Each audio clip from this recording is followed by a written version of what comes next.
Les amis, est-ce que vous saviez qu'autrefois la Corée abritait une importante population de tigres? Et oui, jusqu'encore au XXe siècle, en vous promenant dans la forêt et les montagnes un peu reculées, vous pouviez tomber nez à nez avec un tigre. Aujourd'hui dans cette vidéo, on va aborder 3 choses surprenantes qui se sont passées en Corée du Sud. Alors on va commencer par le tigre, mais après on abordera 2 autres sujets qui n'ont rien à voir.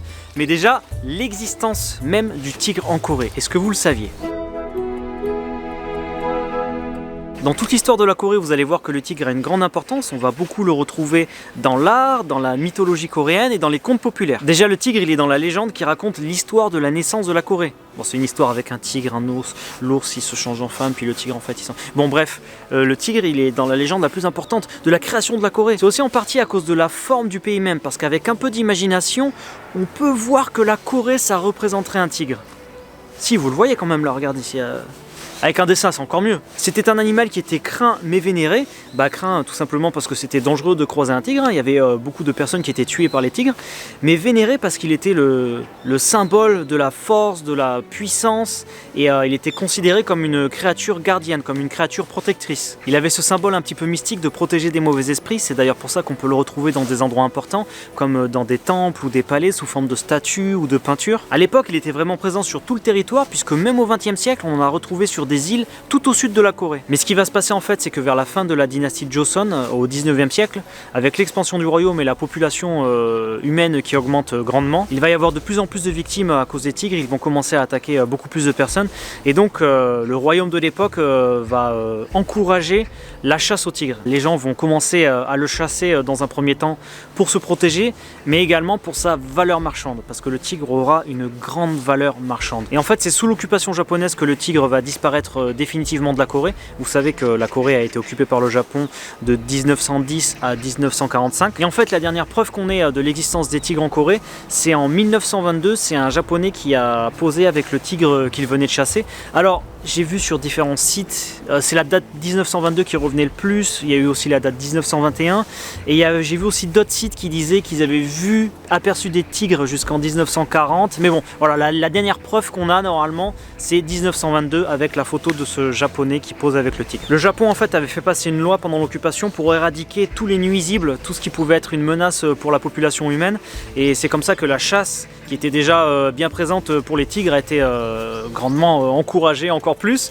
et que tous les tigres ont été éliminés ou chassés du territoire en tout cas. Alors là pareil, c'est difficile d'avoir un nombre exact, mais j'ai vu que sous l'occupation japonaise il y avait une centaine de tigres, ça diffère, 90, 140, 120, bref une centaine de tigres qui avaient été éliminés pendant l'occupation japonaise. Et il y a une expression marrante qui est utilisée en Corée dans les contes folkloriques, c'est qu'à la place de dire il était une fois, pour montrer qu'une histoire s'est déroulée il y a longtemps, ils vont dire quand les tigres fumaient. Et d'ailleurs dans certaines peintures historiques on voit justement une représentation du tigre en train de fumer une longue pipe comme ça. Et le tigre justement en tant qu'emblème du pays, c'est pour ça qu'il a été utilisé en tant que logo quand ils ont fait les Jeux Olympiques en Corée du Sud. On se retrouve maintenant pour le deuxième sujet de cette vidéo, à la rivière Cheonggyecheon. Il y a une anecdote, enfin beaucoup plus qu'une anecdote, il y a une histoire très intéressante à propos de cette rivière que je vais vous raconter tout de suite. Mais avant ça, il faut d'abord qu'on voie un petit peu la géographie de la ville de Séoul. Alors à notre époque, Séoul c'est une très grande ville qui s'étend jusqu'au sud de la rivière Han. Vous savez que Séoul est coupé en deux par une rivière, par le fleuve Han. Mais il faut savoir que dans le passé, pendant la période de la dynastie Joseon, Séoul se situait seulement au nord du fleuve Han. Et la ville était séparée en deux par une autre rivière, la rivière Cheonggyecheon. Cette rivière avait une grande importance dans la vie de la capitale à l'époque. Beaucoup de choses s'organisaient tout autour de la rivière. Elle servait déjà à amener de l'eau fraîche dans la ville et aussi à faire évacuer les eaux usées. Mais en fait, ce qui s'est passé, c'est qu'après la guerre de Corée qui a ravagé le pays dans les années 1950, vous savez, la guerre de Corée qui est maintenant l'origine de la séparation en Corée du Nord, Corée du Sud, le pays a été dévasté, toutes les villes ont été rasées et Séoul n'y a pas échappé. Les gens vont alors commencer à s'installer illégalement dans des habitations de fortune, vraiment avec des bouts de tôle, des bidonvilles. Ils vont commencer à construire des bidonvilles tout autour de la rivière. La pollution et la situation sanitaire aux abords de la rivière vont devenir un vrai problème. La ville de Séoul accueille une population de plus en plus grandissante et ces bidonvilles qui se construisent un peu n'importe où commencent à être vraiment un gros problème. Alors le gouvernement va prendre une décision radicale pour développer la ville, mais aussi pour faire disparaître ces bidonvilles. Si je suis venu ici, là, c'est pas par hasard, c'est que je suis justement à la rivière Cheonggyecheon et derrière moi, vous voyez ces gros pylônes de béton et ça va avoir, c'est là que vous allez comprendre qu'est-ce que c'est ces gros pylônes en plein milieu de la rivière comme ça. En 1958, le gouvernement va prendre la décision de recouvrir la rivière de façon à faire une grande route qui fera 10 voies pour dynamiser la ville. Voilà, ça va devenir un axe routier en plein centre de Séoul et aussi comme ça il n'y a plus de problème de bidonville au bord de la rivière. La route est en place et effectivement ça aura comme effet de dynamiser toute cette partie de la ville. Beaucoup de commerces vont s'ouvrir de chaque côté, des habitations vont être construites. Voilà, ça va vraiment devenir un point très important de la vie de la ville de Séoul. Tellement important que les 10 voies ne vont même plus suffire et que 10 ans plus tard, en 1968, ils vont décider de construire une route surélevée à ces 10 voies qui fera 4 voies. Donc en tout, on aura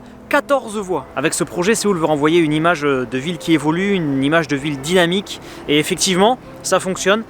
C'est très dynamique, c'est vraiment devenu un centre névralgique dans la ville. Mais c'est dans les années 90 que l'autoroute va commencer à montrer ses limites. Ce flux incessant de voitures, les bouchons. En fait, l'infrastructure va commencer à se détériorer. Et ça va être un vrai problème puisque pour entretenir cette structure, ça va coûter extrêmement cher. Sans compter qu'il y a de plus en plus de voitures, de plus en plus de bouchons, la pollution.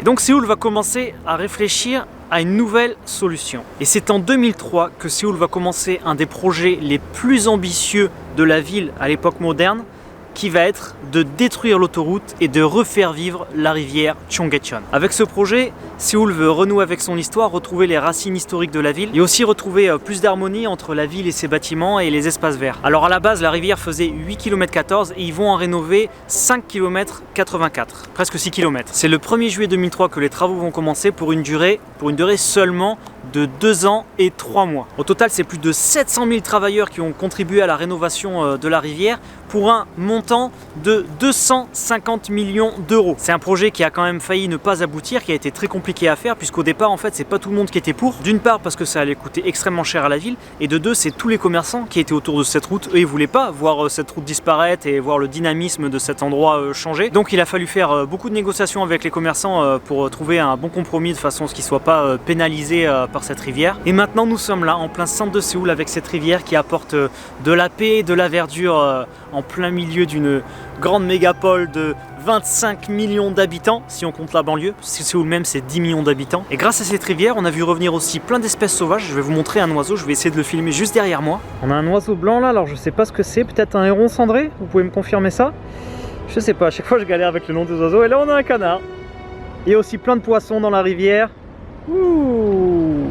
Alors là on est à la sortie de l'hiver, vous savez qu'en hiver en Corée il fait très froid, hein, on peut aller jusqu'à moins 20 degrés, donc forcément c'est pas très beau, c'est pas très vert, hein, c'est surtout tout brûlé, mais à partir du printemps, été, automne, c'est super beau, c'est tout vert, c'est fleuri, il y a les arbres autour, enfin voilà, c'est vraiment superbe. Là c'est vraiment la pire saison pour vous le montrer. Et aussi un autre truc, c'est pas pour rien que je suis venu exactement à cet endroit précis de la rivière, c'est que je voulais vous montrer aussi ces 3 pylônes bétonnés qui sont le vestige justement de l'autoroute, qui avait de l'autoroute surélevée. Ils les ont gardés exprès en mémoire. Là je suis presque tout au bout. Si on continue la rivière dans ce sens là, on arrive au palais, au grand palais Gyeongbokgung. Donc la rivière maintenant débute en dessous du grand palais Gyeongbokgung et elle s'étale et elle continue pour rejoindre le fleuve Han plus loin. Donc là si je continue dans cette direction, je vais tomber sur le fleuve Han et ça fait une super balade, on peut se promener là, il y a plein de promeneurs de chaque côté. C'était l'histoire de la rivière, l'histoire moderne de la rivière Cheonggyecheon. J'espère que vous avez appris quelque chose et on se retrouve, attendez c'est pas terminé puisque là maintenant 3e sujet de la vidéo. 3e sujet de la vidéo les amis, je me trouve dans le quartier de Gangnam. Vous allez voir que Gangnam a une histoire fascinante. En 53, il y a beaucoup de vent. Il y a énormément de vent aujourd'hui. En 1953 en fait, Séoul, donc c'était juste après la guerre, Séoul comptait 1 million d'habitants. Et seulement 7 ans plus tard, c'est-à-dire en 1960, Séoul va déjà compter 2 500 000 habitants. Donc sa population a plus que doublé en 7 ans. Et c'est ça qui va poser beaucoup de problèmes, comme on l'a vu avec la partie d'avant Cheonggyecheon. Il n'y a pas assez de logements pour accueillir tout le monde, alors il y a des bidonvilles qui se créent un peu de partout. Et de manière générale, la qualité de vie à Séoul se détériore. Et comme on a vu juste avant, Séoul au départ, c'est juste au nord du fleuve Han. Toute la partie au sud, donc Gangnam, n'existe pas du tout. Enfin ça existe, mais ça fait pas partie de Séoul, et c'est juste des champs. C'est-à-dire que là, il y a 50 ans, il n'y avait absolument rien, c'était que des champs. En plus là je vous parle pas de n'importe où, je suis au pied de la De la Lotte Tower, regardez-moi ça, elle est énorme. C'est dans les années 60 qu'ils vont commencer à mettre au point tout un plan de développement de la partie sud de la rivière. Et c'est au début des années 70 que cet immense projet, que le plan de développement va commencer. Il faut savoir que dans les années 70, la population de Séoul est déjà de plus de 5 millions d'habitants. Séoul va faire construire plusieurs complexes immobiliers, plein de bâtiments pour accueillir les gens. Il va aussi développer des ponts pour rejoindre Gangnam, puisqu'à l'époque il n'y avait pas autant de ponts que maintenant. Mais le problème c'est que Gangnam, c'est un peu loin du centre de Séoul et qu'au départ, personne va vouloir aller à Gangnam. Et le vent il va embarquer ma caméra. Du coup au départ Gangnam, personne va vouloir y aller. C'est juste des bâtiments qui sont sortis comme ça au milieu de champs, donc ça attire vraiment personne. Alors ce que va faire le gouvernement pour, entre guillemets, obliger les gens à développer la zone, c'est qu'il va bloquer toutes les nouvelles constructions dans Séoul. C'est-à-dire on ne peut pas construire de nouveaux bars, pas de nouveaux marchés, on peut rien construire à Séoul de façon à ce que la seule zone qu'on puisse développer, ça va être Gangnam. C'est radical mais ça va pas suffire pour autant, il va falloir que Séoul prenne d'autres mesures pour y arriver. Le gouvernement va planifier de déplacer plusieurs bâtiments administratifs importants, mais c'est en 1976 qu'il aura la meilleure idée en déplaçant les écoles importantes, les écoles les plus réputées de la ville à Gangnam. Il faut savoir que pour aller dans une école, donc collège, lycée, il faut habiter dans le secteur de cette école. Et donc en déplaçant les meilleures écoles là-bas, il va envoyer un message clair: si vous voulez que vos enfants ils aient une bonne éducation et qu'ils fassent partie de l'élite, il faut que vous alliez habiter à Gangnam. Et vous savez à quel point l'éducation est importante en Corée du Sud. D'ailleurs ça pourrait faire le sujet d'une autre vidéo, mais on en reparlera une prochaine fois. En 76, ils vont également construire le terminal de bus express à Gangnam. C'est les bus qui te permettent d'aller de partout dans la Corée. Donc ça aussi, ça va aider fortement pour le développement. Et du coup, dans les années 80, Gangnam va commencer à bien se développer et voir naître de grands complexes immobiliers, dont un qu'on va aller voir qui est juste ici, là, regardez, juste là, on va y passer après. Pourquoi je vous parle de ce complexe qui est juste ici? Parce qu'à l'époque où il a été construit, en 1978, le mètre carré était à moins de 200 €. Ça fait que vous pouviez vous acheter un de ces appartements là d'une centaine de mètres carrés pour moins de 20 000 €. 20 000 €, c'est le prix minimum maintenant que coûte un mètre carré dans ces appartements. C'est-à-dire que maintenant, un appartement de 100 mètres carrés, il vaut plus de 2 millions d'euros. C'est-à-dire qu'à 40 ans, on passe d'un appartement qui en vaut 20 000 à 2 millions, c'est juste dément. J'ai même eu du mal à imaginer quand je l'ai dit, mais non, je me trompe dans les chiffres. 20 000 € l'appart à 2 millions d'euros, c'est incroyable. Et donc tous les gens qui à cette époque ont investi, parce qu'il y a des gens qui ont senti venir le truc et tout et qui ont investi, et ils sont riches, ils sont méga riches. Je suis quand même stupéfait de voir ces immeubles qui ont plus de 40 ans là, comment tout est nickel dans la résidence. C'est propre, c'est bien entretenu. Bon, on voit que les immeubles, ils ont du vécu, tu vois, mais c'est nickel, c'est incroyable. C'est énorme, hein, le parc immobilier là, il est énorme. Il y a vraiment des bâtiments de partout. Il y a vraiment des bâtiments de partout. Et en 1984, on va avoir la ligne 2 du métro qui va passer par Gangnam et qui va marquer un tournant dans l'évolution de cette partie de la ville, puisqu'en fait se déplacer et venir à Gangnam ça sera plus un problème, surtout qu'en 85, donc une année plus tard, c'est la ligne 3 qui passe dans Gangnam.